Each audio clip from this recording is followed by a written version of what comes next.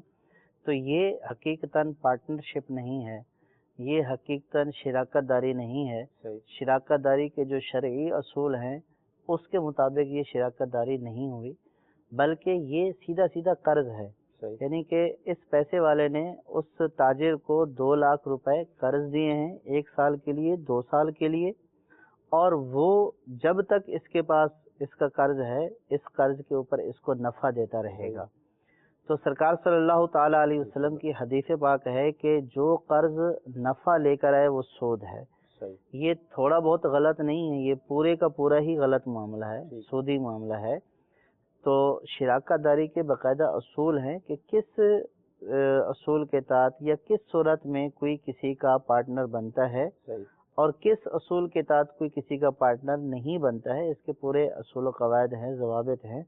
تو یہ جو ہمارے ہاں عمومی صورتیں ہوتی ہیں وہ تقریباً سود ہی کی ہوتی ہیں کہ پہلے سے کاروبار چل رہا ہے، اب اس کا پیسہ لے لیا تو اب پیسے والے کو، دینے والے کو ہی پتہ ہوتا ہے کہ اس نے مجھے 2 سال بعد واپس کرنا ہے، صحیح۔ اور لینے والے کو پتہ ہوتا ہے کہ میں نے واپس کرنا ہے، تو گویا کہ یہ اس کے پیسے کے استعمال کے پیسے دے رہا ہے۔ صحیح۔ تو اب اس نے اس کو قرض دیا ہے، اور قرض ایک تبرع عقد ہے۔ تبرع سے مراد نیکی اور خیر خواہی، بھلائی اور احسان والا ہے، صحیح۔ کہ جب کوئی کسی کو قرض دیتا ہے تو گویا کہ اس کے ساتھ نیکی، خیر خواہی اور بھلائی کا کام کرتا ہے۔ اب اس کے اوپر جو ہے وہ نفع لینا، اس کو ہمارے پیارے آقا صلی اللہ تعالیٰ علیہ وسلم نے سود قرار دیا ہے۔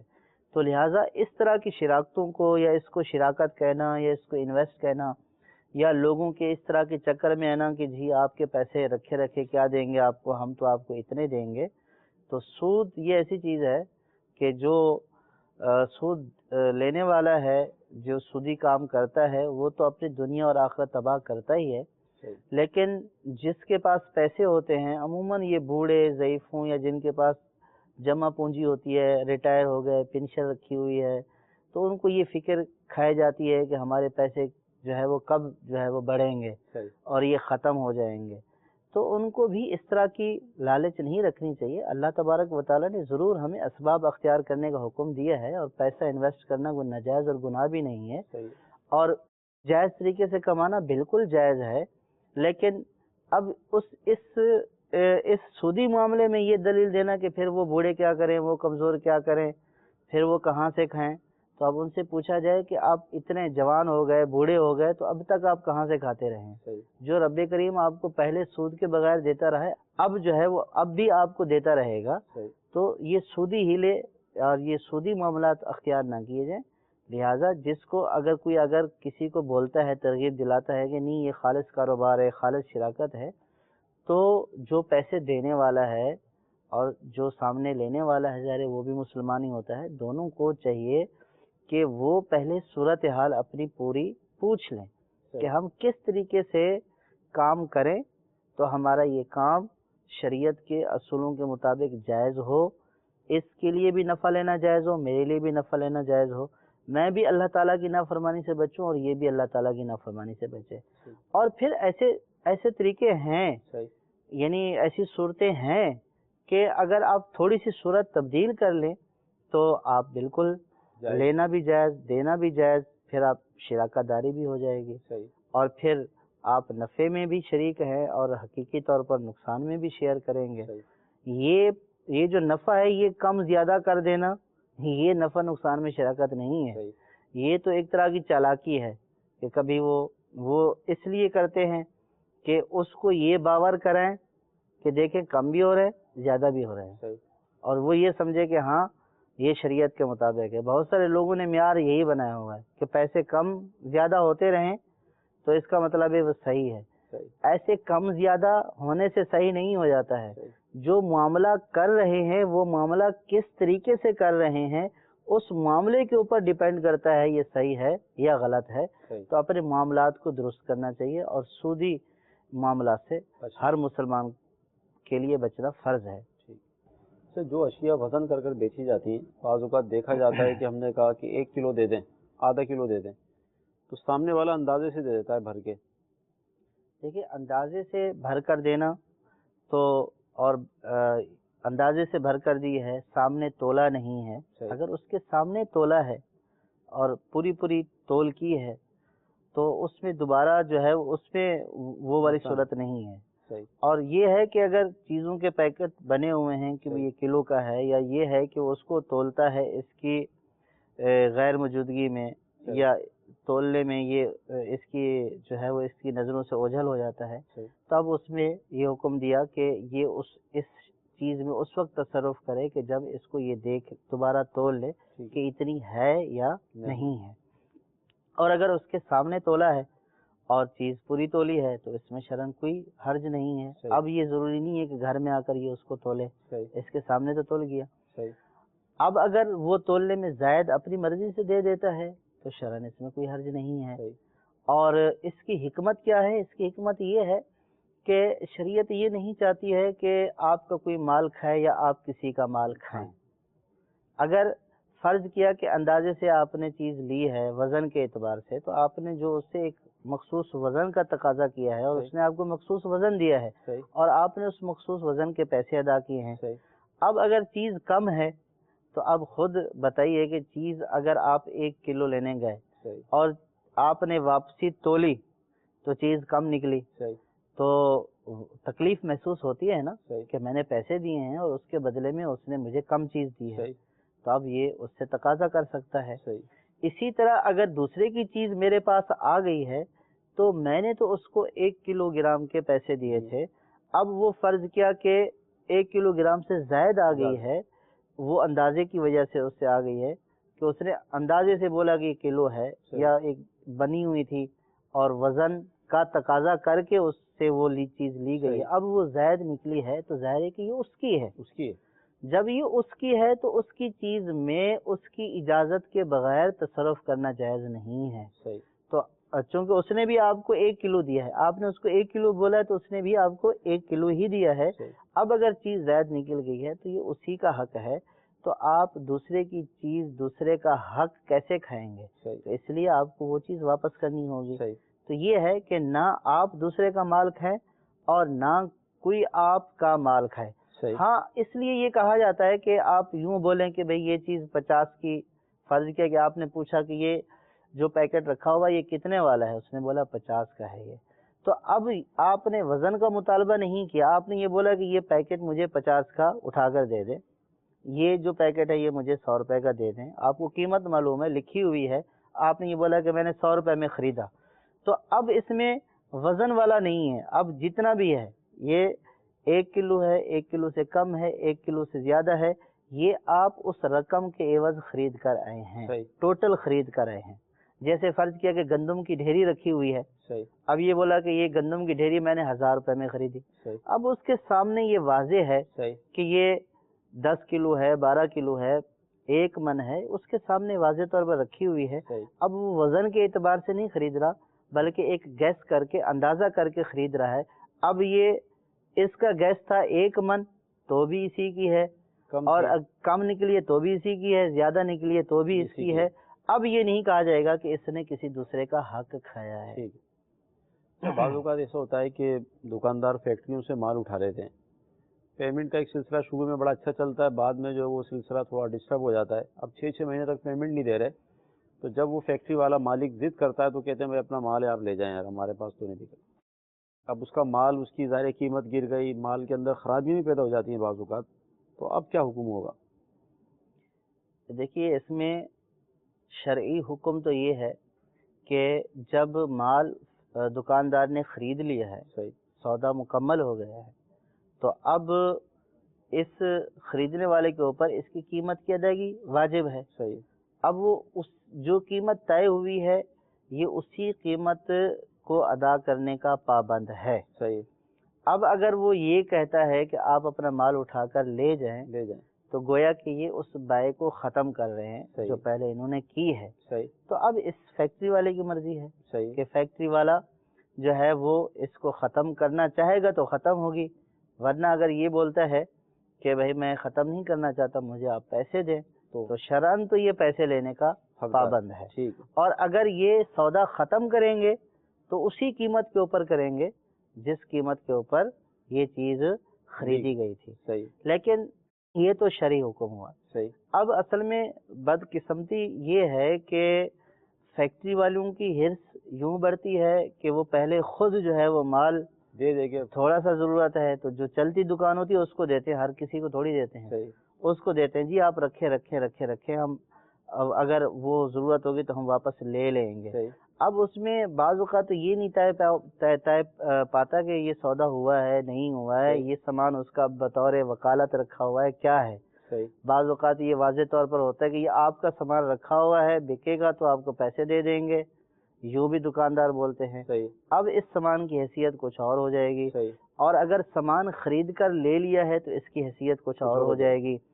تو یہ بھی فیکٹری والے بھی یوں لوگوں کو دیتے رہتے ہیں، اور پھر اب لوگوں کی ایک عادت یہ بھی ہو گئی ہے کہ جو لینے والا ہوتا ہے وہ بھی بلیک میل کرتا ہے، آپ کا سامان پڑا ہوا ہے آپ لے جائیں. اچھا، اب اس کا لینا مجبوری اس طور پر ہوتا ہے کہ اگر یہ نہیں لے گا تو آگے یہ سامان نہیں لے گا، اور اس کی چلتی ہوئی دکان ہوتی ہے تو اب یہ اسے بگاڑنا بھی نہیں چاہتا اور نقصان بھی اپنا بعض اوقات اس کو کرنا پڑ جاتا ہے.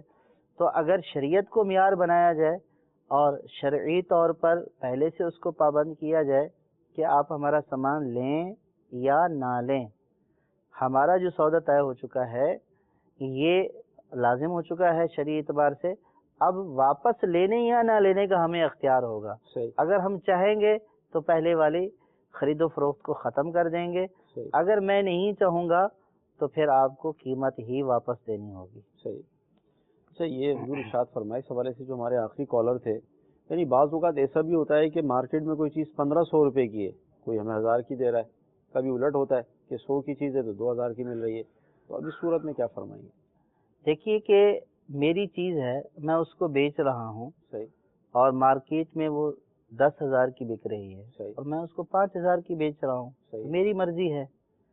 اگر میں عاقل بالغ ہوں تو میری مرضی ہے کہ میں چیز 5,000 کی بیچوں یا 10,000 کی بیچوں. یہ یوں بھی کر سکتا ہوں کہ میں نے 10,000 کی بیچی اور پھر قیمت معاف کر دی، تو اس میں کیا حرج ہے؟ یعنی یہ شبہ ہوتا ہے کہ چوری کا مال تو نہیں ہے. دیکھیے یہ ایک الگ بات ہے. اب جو آپ نے پہلو بیان کیا یہ پہلو دوسرا پہلو ہے. یعنی اگر کسی کی چیز اپنی ہے تو اس کے اوپر تو خواہ کا شبہ کرنے کی کیا ضرورت ہے؟ یہ چوری کی لے کر آیا ہے یا جو ہے وہ اس کی اپنی ہے یا اس نے خریدی ہے. ہاں ذہن میں یہ آتا ہے کہ جو ہے وہ بازار سے یہ کم کیوں دے رہا ہے، لیکن ہر دفعہ ایسا نہیں ہوتا ہے کہ وہ بازار سے کم نرخ پر دے. بعض اوقات ایسا بھی ہوتا ہے کہ اسٹاک رکھا ہوتا ہے چیز وہ اس نے 8,000 کی لی ہوئی ہوتی ہے، پہلے سے 10,000 بیچ رہا ہوتا ہے، اب 15,000 کی ہو چکی ہوتی ہے تو اس کا کوئی جاننے والا ہوتا ہے تو اس کو 10,000 میں پکڑا دیتا ہے. تو اب یہ سمجھتا ہے کہ چیز جو ہے وہ مجھے بہت سستی مل گئی ہے اور اس نے میرے ساتھ رعایت کی ہے، اور اس اعتبار سے رعایت بھی کی ہے کہ چاہے تو 15,000 کی بیچتا لیکن اس نے 10,000 کی دے دی. تو ایسے تو کسی کے بارے میں شک شبہ نہیں کریں گے کہ چوری کی ہے. لیکن بعض بازار ایسے ہوتے ہیں یا بعض چیزیں جگہیں ایسی ہوتی ہیں کہ جہاں پہ پتہ ہوتا ہے بلکہ سامنے والا یہ بولتا ہے کہ یہ چوری کا مال ہے یا یہاں چوری کا بھی بکتا ہے، جہاں غالب گمان ہے کہ یہاں چوری کا مال بکتا ہے تو پھر وہاں سے چیز نہ خریدی جائے. مدنی چینل کے ناظرین، ناجائز خرید و فروخت کے حوالے سے کلام ہوا، وہ ایسی صورتیں جو خرید و فروخت میں ناجائز سودے کو کر دیتی ہیں، اس پر کلام ہوا. ابھی بھی کئی باتیں باقی ہیں، آپ سلسلے دیکھتے رہیں گے، انشاءاللہ تعالیٰ آپ کے علم میں اضافہ ہوتا رہے گا. صلو علی الحبیب صلی اللہ تعالی علی محمد صلی اللہ علیہ وسلم. گزارے کیسے زندگی، آؤ علماء سے پوچھ لیں، آئے جو مشکل پیش کوئی